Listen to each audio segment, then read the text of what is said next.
Praktikum kelima. Perkenalkan, nama saya Kanistuti Loli.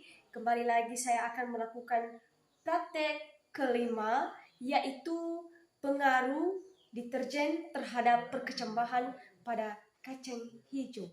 Pada praktek kali ini nanti saya akan melakukan pengamatan atau penelitian bagaimana Mengidentifikasi pengaruh terjadinya deterjen perkecambahan terhadap perkecambahan dengan pada adanya kacang hijau. deterjen pada kacang hijau. Saksikan terus video saya berikutnya.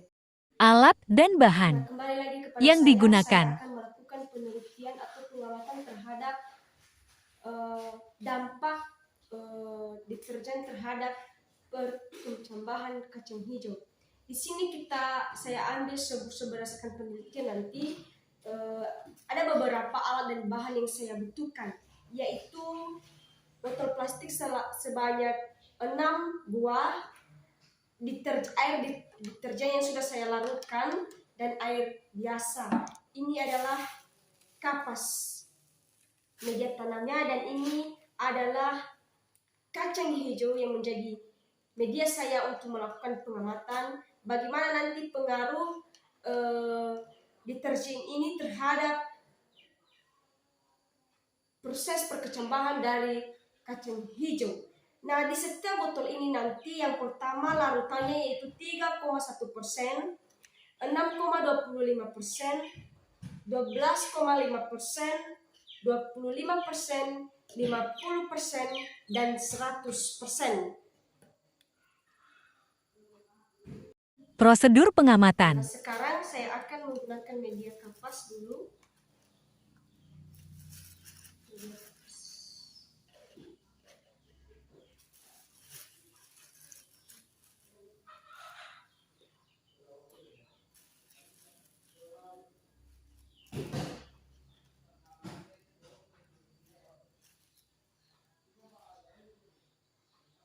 Nah, setelah kapas saya sudah letakkan, maka saya akan tambahkan berdasarkan berapa persen nanti larutan deterjen yang akan saya gunakan. Ini 3,1%.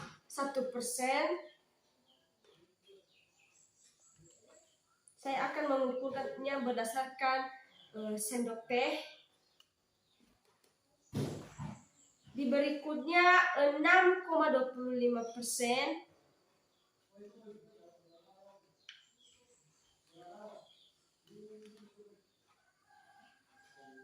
Berikutnya 12,5%. 25%, dan 50%, serta 100%. Nah, saya sudah larutkan beberapa deterjen tadi di dalamnya. Berikutnya saya akan mengisi setiap botol ini 10 butir kacang hijau.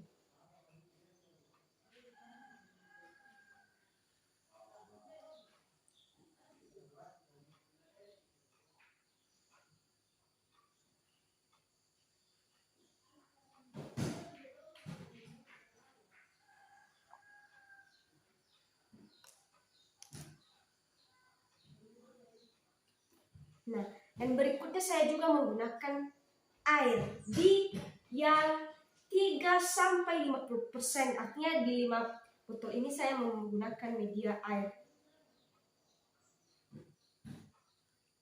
sebagai penambah supaya kondisi kelembabannya juga dapat terjaga. Foto hasil perkecambahan di beberapa larutan.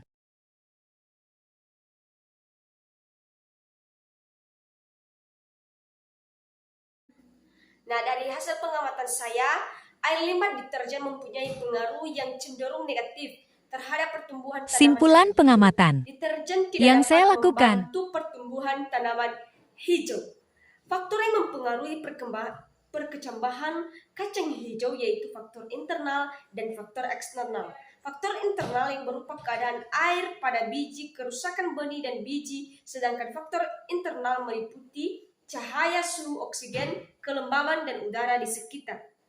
Dari kesimpulan pada larutan kontrol pada kacang hijau yang mati, artinya jika larutan 0 kontrol ada kacang hijau yang mati, maka dapat dipastikan kacang hijau tersebut bukan bibit unggul. Artinya di sini dari pengalaman yang telah saya buat, memang pada perkecambahan kacang hijau akan tumbuh, namun tidak sesuai dengan perkecambahan kacang hijau pada umumnya.